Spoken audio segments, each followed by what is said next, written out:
Hi, this is Ed in San Diego, California, and welcome back to Global TV Talk Show, a business unit of globalbusinessnews.net. We've had 500,000 audience views according to Google Analytics since 2015 and 235,000 audience views from more than 100 countries since we launched Global TV in March of 2020. So I feel the weight of this responsibility, and I'm wondering, how would I use artificial intelligence to live to be 100 so I could keep doing this, or even more? And we have an expert, really an expert, a genius. I don't mean to embarrass you, Melissa. Thank you very much for being with us. So Melissa, please pronounce your last name so I don't screw it up. Melissa Putze. All right, that's Putze. Yes. And you're coming to us today from the Nashville area, is that correct? Mm-hmm. Yeah. Yeah, I work in the Nashville area, and then also I live in Michigan, so I cohabitat between the two. I love remote, yes. I'm remote here in my dining room table in San Diego. And we've done many conferences this way. Okay, so I'm going to read this. It's from your LinkedIn page. You say you're officially an artificial intelligence inventor at Deloitte Technology. The name of your innovation campaign idea is currently automate and standardize global business processes using AI. And you say happily you hope to save and make Deloitte millions from your work. And you have won a contest. You could call it, after winning round one, I enhanced my invention ideas to 47 different ideas with marketable product options using AI, machine learning, natural language processing, chatbots, and a few other, I'm quoting here, off-the-wall geeky ideas. I'm just reading all this, okay, because I couldn't memorize it in time. I won and I lost. I didn't advance to round 3, but I've already pitched the ideas, gained a business sponsor, yay, gathered requirements, met with development teams, had our first demo, and you say we should be completed with the first 5 ideas by the end of May. So here we are in June. Did you meet that? Yes, you did. Okay, we want to hear And all about it. We've added on to it. Okay, now you're getting assigned a connection team who will help you further refine the pitch and connect you with global leaders and business groups to start working on the rest of my ideas. My whole plan, you say, is to invent these ideas, was to help the well-being of my coworkers, save money, save time, enhance quality of our work, and to keep attrition low. Melissa, this is wonderful. I see on your LinkedIn page that you also work, you worked in real estate, or you have been, or you still are. And on that page, you mentioned that you help design or work on a hospital skyscraper. What's that about? So I've been a construction project manager, and I was the one that managed the projects to build hospitals. So we plan out all the blueprints, sort of from the dirt to opening up the hospital. I'm really good at tech, so one of my expertise is planning out all of the technology and the IT on the blueprints. And then recently here at Deloitte, all of our offices most of our offices are in skyscrapers. So the team that I work on, I manage the projects for the IT construction projects that plans out all the technical for our offices. Fascinating. Now, as a kid, were you always into technology things? So I definitely would say I'm an engineer from the beginning. So it's kind of, my grandpa raised me until I was 14, and he was a car mechanic. So I always tell a story. I started out as his tool girl, but he taught me how engines work probably by the time I was 5. And then I love to take apart stuff and put stuff together. So on top of this, I could even fix your car randomly. I've got this noise in the Right. engine Hey, right now. I hooked you up. But I think that's what made me start to really just want to understand how everything works. And, we didn't have computers, of course, when I was younger, but as soon as the first computers came out, I immediately learned how to build them. I took them apart. I built new computers before other people ever even knew how to use a computer. So that's just how my brain sort of thinks. Far out. Wow. So Annette, what do you think of this? I think that's great because I have to admit that I using computers now for more than 35 years. I don't know how they work. I couldn't build one, but I was always very fond of using the advantages. For example, at the university where I'd been studying business administration, we had a large computer room and we started to type text for books in these computers to get them printed. And so these were my first experiences with computers already in 1986. And then I started doing all the banking stuff with the banking program. And yeah, I like it. I like to use the advantages of computers.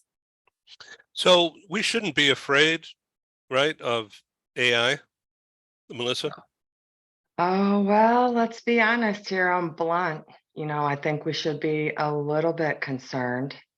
Um, when we have people like Sam Altman, who's the CEO of OpenAI, letting us know that he's concerned about his own product, when we have a lot of the other world leaders that are signing on to concerns about this, I think what we need to do is put in some regulations and ethical codes, along with some type of moral content, to make sure that we are structuring AI to help and not hurt.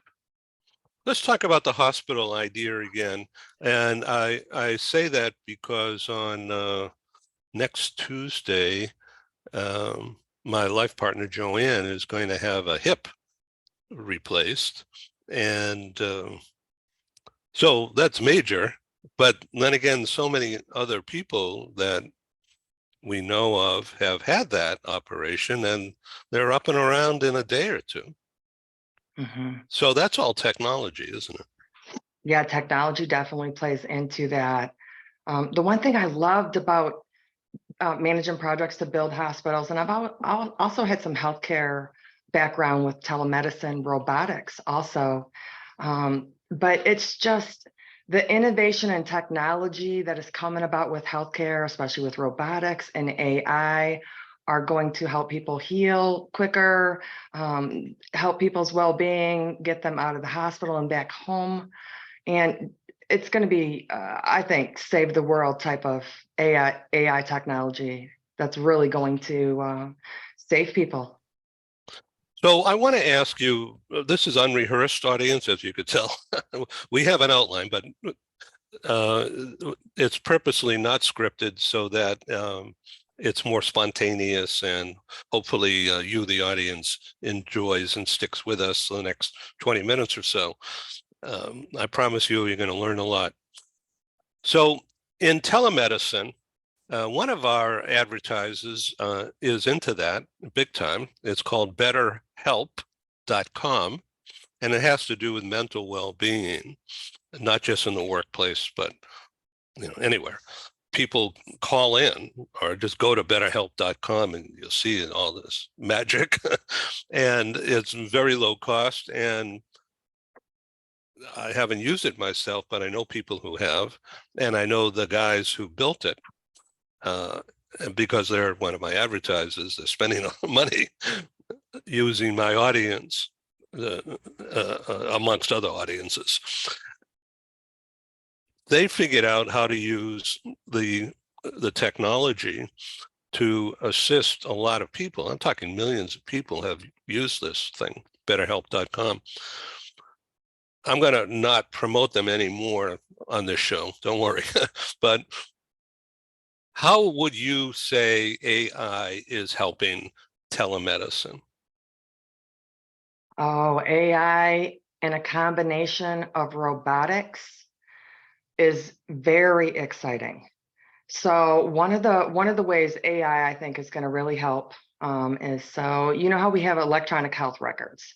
The government mandated it, so everyone's records are in health records. That becomes a huge data file of all of the medical information that are, from everybody, basically. We have a few companies and they would have their own data sets. So basically, you could take an algorithm, right? Just like the algorithm that LinkedIn uses to figure out what posts to go out. And you could read in that data, and the computer then learns from that data, and it might be able to predict when someone's going to have a heart attack maybe a year earlier. Oh Or my. in a study the other day, they could predict when someone might get breast cancer, or different, different analysis that's done from the medical data. So instead of one doctor reading one patient file and trying to figure out what's wrong, it's a computer that could read millions of files and then help a whole group of people figure out what's wrong And it'll or be, find cures. and that'll, and what about the trust that the computer knows what it's doing and not Well, giving out bad information? our medical data is already in the, the data, EHR and EMR file system. So it's already there. It's really just reading the files. And, you set up certain compliances to make sure that, that data is not going anywhere, to follow along with the HIPAA rules. But all of that gets decided along with the ethics that we were talking about earlier that need to be discussed. So it's all about, I'm just a neophyte, really. And, but it's prompting, right? You feed it, you direct the machine to do something. Certain types are prompting, like I think you're talking about with Chat GPT. That works off a algorithm data model, and it's called GPT-4. And basically that's a large file that it's read. And what Chat GPT does is it reads the data and then it figures out what to say next. So that's the answer that you get. So it's basically like a superhuman machine that's read decades, or if not a century worth of data, and then gives you the best answer from all of the data that it's read. So I have been a member of Google Analytics because of the audience marketing thing. And that's all AI, right? That's all tech. But I don't know hardly anything about it. I read the data and I know where my audience is and where I should put some effort to augment or whatever. And now they're switching to another version, and I need to be in touch with the office, and they sent me a number, but I'm actually afraid to make the call because I really don't know what to do. And yet I don't want to lose the measurement that's going on or get screwed up because of it. Now that there was a mistake that I created, let's see, about 8 years ago. And so it went dark for a couple of months until I figured it out and got the Geek Squad to help me out. And but so our numbers, I mean, I assume they're correct, but what? I'm stumbling here for words. Annette, help me. What is it that you do, like this afternoon, your afternoon? Okay, it's almost 9 a.m. here in California, so it's you're in Central, I guess. Yeah. So, what are you going to be doing when you get off this call, having to do with AI? Well, some of the things that I've been doing with AI recently is figuring out how to automate tasks. So this goes along with my innovation challenge that I won in the round one. And basically the idea is behind it is taking tasks that people don't like to do, or they feel like they waste a lot of time on, or other tasks that have a lot of errors. And you find ways to automate those tasks to make them easier. So for instance, you could have a 1 to 2 or 3 week process. With automation, you could automate that process down to 1 day. So you save a lot of time and you then save a lot of money, because you're working on these activities are repetitive. You're working on them every day. You can find other high value items to work on. So, and that's measurable. And it is, yes. And Deloitte is a number cruncher organization, accountants, super accountants. Yeah. And so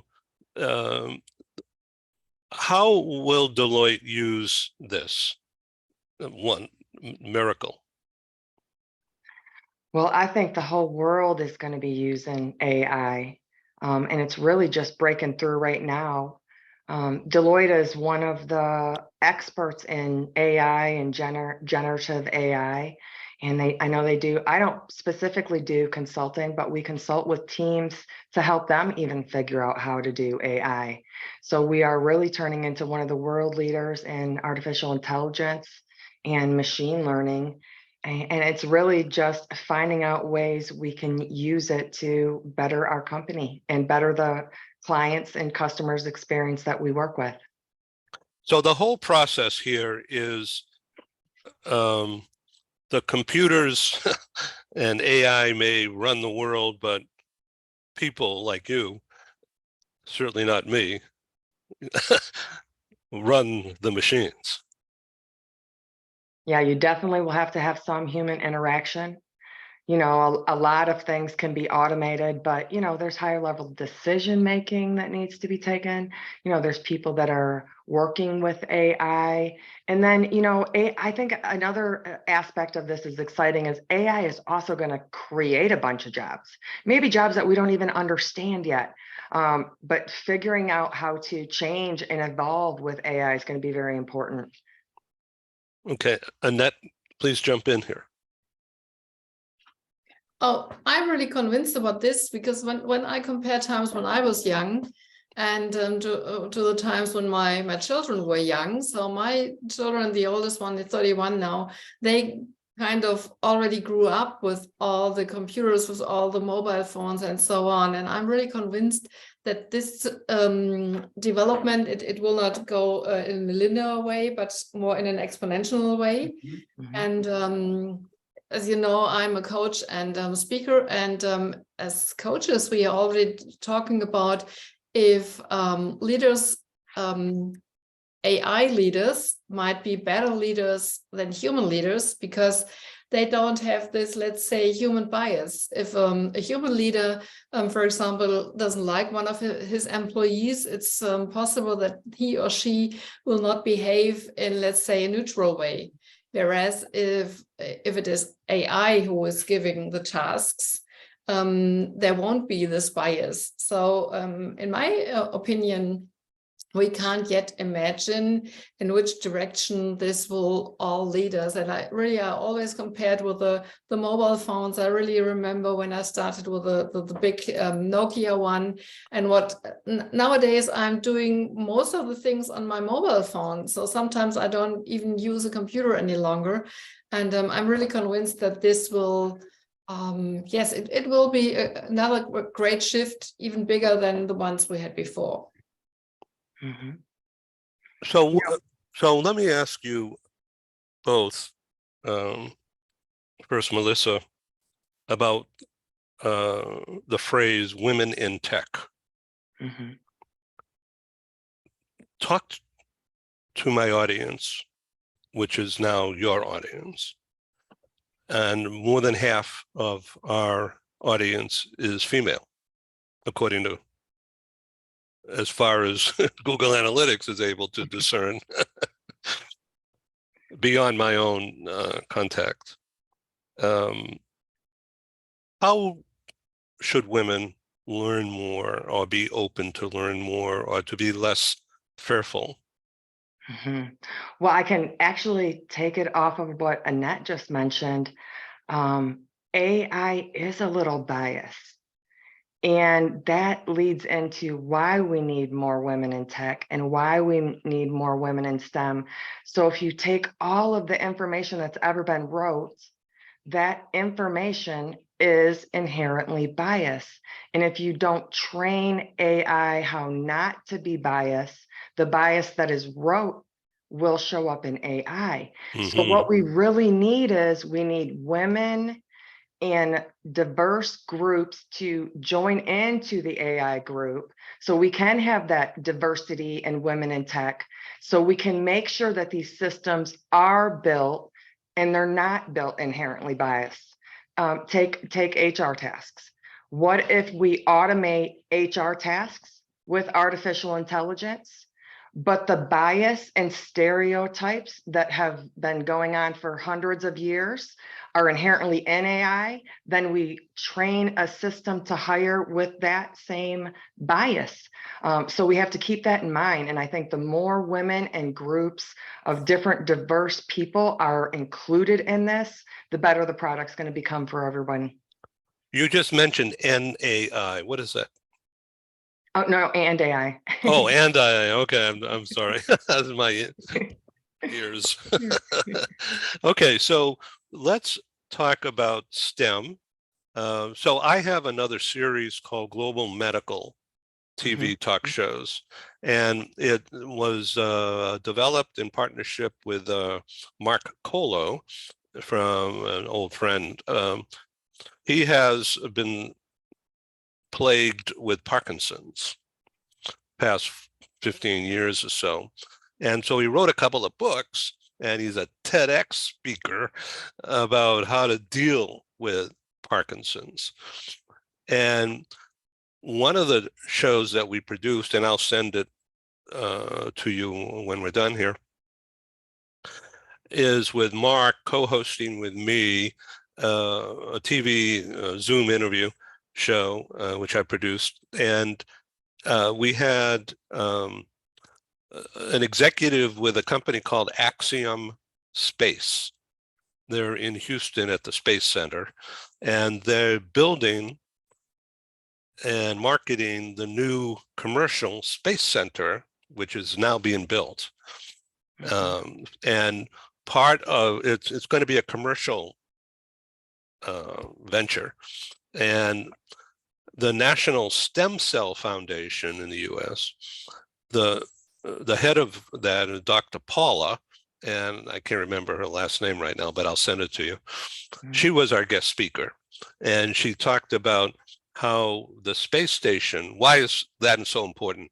Because in zero gravity, they can do much more in-depth scientific research on the brain tissue, trying to figure out what shuts down and how, whether it's AI or some other thing, can be used to predict what cells may suffer a breakdown or, you know, whatever. I'm getting lost here, but lost in space. But AI is the answer, because that won't have any brain deficiencies like I just showed. It'll be a scientific step-by-step process, AI, to figure things out faster, I guess, maybe better, right? Yeah, and predictive analytics is big with AI. You know, think about predicting cures or predicting health problems, like we were mentioning earlier, or predicting stock market. Lots of different predicting. You think if we take all the data that we've wrote forever and you take that and use that to predict, it has to be better than one person reading a book every day and then figuring out what to do. Annette? I can just agree with what you are saying, because I would like to come back what you mentioned earlier, Melissa, as to the things, as I understood, how to, let's say, feed artificial intelligence. Mhm. And if I really imagine that it will be fed with, let's say, the people who have access to the computers, it won't be only, let's say, a lot of male, but also more of the Western countries. And I think, in my opinion, it's really important to have other worldwide opinions as well, because in my opinion, we can really learn from each other. And teams that have diverse cultures, diverse opinions, religions, and so on, these are the ones, in my opinion, that are the best to find a very good solution. And so I can just agree that it's so important to have more different people in this AI to have a much bigger set of information, be it to the stock market, be it to company leading systems, be it to medical issues. Yeah, it's really fascinating for me. Okay, so now when you have in your comments, you said that you were given or introduced to or you found a business sponsor, somebody from within the ranks of Deloitte. Yeah, so it was exciting. I was asked to do a presentation and I threw it together pretty quickly right after I won. And within 5 minutes, I started getting messages, and different business groups just really loved the ideas and they wanted to start inventing it right away. Congratulations. Thank you. And thank you for being my guest on Global TV. I'm sure this will go around the world, not only from my efforts. We have a reach of 1.4 million. Doesn't mean they're all going to open it, though. Hardcore, about 10%, but still pretty good. 140,000 is what we can expect in terms of viewing. So before we jump off this, would you like to summarize or give a lesson, Melissa, to our audience? Sure. So I think putting AI in easy terms for everyone to understand is probably a good thing to do, right? So AI is really machines that simulate human intelligence, and they can complete the tasks that would normally require a human to do. Now, there's a couple really big ways. Natural language processing, which we talked about earlier, that helps with translations and stuff like that. Machine learning, that's where the algorithms read all of the data, like ChatGPT. We have computer vision, that's the AI that works with images, where you see all the generative fill. And then, of course, robotics. And then expert systems, and those are the AI systems that are set up to make the higher level decisions. So there's several different ways AI is being used. Annette, you're not a tech, but you use tech, and you're getting more into it. I think that's admirable. What would you like to say to the women in our audience who are not techies? In my opinion, it's always good to be up to date. So an example to wake somebody up who is not yet interested in is my mother. She always left everything with the computer to my father. So now she's 91. She's also she has dementia. But nevertheless, she was never in the position to use a mobile phone, to use a tablet, to use a computer. And in my opinion, it's really very important to keep track, to be up to date, and not to stay behind, and not to leave this. Sorry, Ed, for saying this, but not to leave this to the men and say, "Oh, he's responsible." No, it's my responsibility. And it's very important for me to learn what I can learn and to look for support until I've learned it. And the most important thing, I would say, there are no stupid questions. And that I should always have the courage to ask all the questions regarding computers, AI, and so on that I have. in order to learn, and I'm really a fan of lifelong learning. So when we're talking about this thing, imposter syndrome, it's okay not to know something and to reach out. Yes. Good. Now let's talk about dementia or cognitive decline, whatever the right way to look at this thing is. Now, my dad died when he was 86, and the last 2 years, he had no idea who I was. So that is real. And, Joanne's mom had Alzheimer's and dementia for a long time. And so it runs in families. So, Melissa, tell us something about how AI can aid the scientific research. Definitely. And I too, my grandma has dementia, and she has just recently forgotten our names. She's Loretta Lynn's first cousin. Um, but she's going through dementia right now. We just keep reminding her how much we love her. But this is where AI, I think, is going to come in and save the world and could possibly treat illnesses like dementia that don't have a lot of medication that can be used. So take this idea of the EMR EHR system. Say you take 5 million files, medical data files, and all of those patients have dementia. Then you let your machine, your computer, read all those files. Then you take all of the medications that were tried with those patients, and you figure out through reading the files which medications worked for which patients. It may be women works with this medication differently. It may be different diverse groups work with this medication differently. And it can also read ingredients in the medications to figure out what would make the best medication. So where we might have dementia or Alzheimer's that doesn't have a cure right now, AI may be able to help find a cure. God bless. Yeah. Okay. This has really been educational, Annette, hasn't it?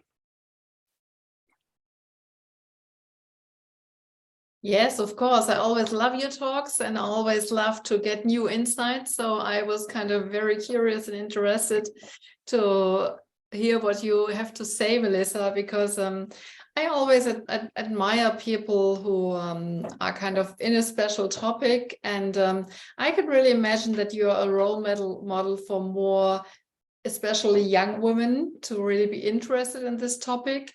And I also think that times are changing, because when I was young, it was kind of unusual for a woman to be maybe a mechanic. And I think nowadays things are changing.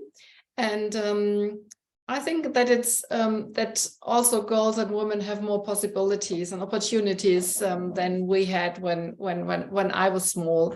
And I also want to add that, in my opinion, I have 3 children, and it's, in my opinion, also responsible for every mother to encourage, especially the daughters, to go into fields that not typical women fields, but to go into the fields where they are interested in, and to really support them to take their curiosity and to learn and to get some expertise from some experts as you.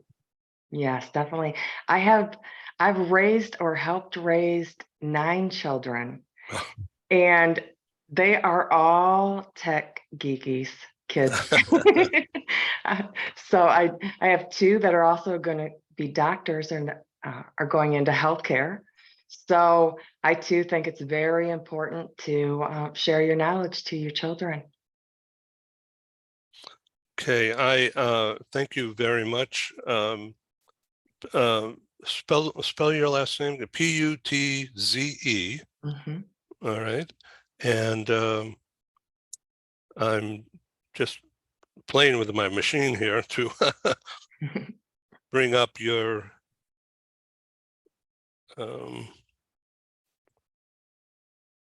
bring up your website, and I'm having trouble doing this. So why don't you just announce what your site is or how people can find you online, Melissa? Well, my name is Melissa Putze, and I have a LinkedIn site where you can find me, and I accept connection requests.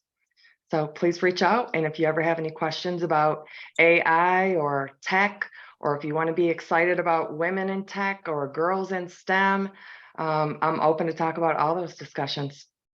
This is great. What connections do you have currently in the Silicon Valley? Well, not too many connections to Silicon Valley. I have a lot of friends that work in different places. And we, of course, Deloitte works with all the different Silicon Valley groups. Right. I specifically work in a workplace experience portfolio that works on our own, offices and stuff like that. So. All right. So I'm building a program, a teleconference, virtual, called Global Silicon Valley, and I want to invite you both to join that faculty and be in a group dynamic. And I'll be glad to make introductions. I'm targeting that for broadcast in about a month, before the end of July. In that time frame, would you both be available? I don't have an exact date right now. Sure. Okay, good. I'll be back to you. And what about in the Far East? Same thing? And the reason why is because I have two programs that I'm developing.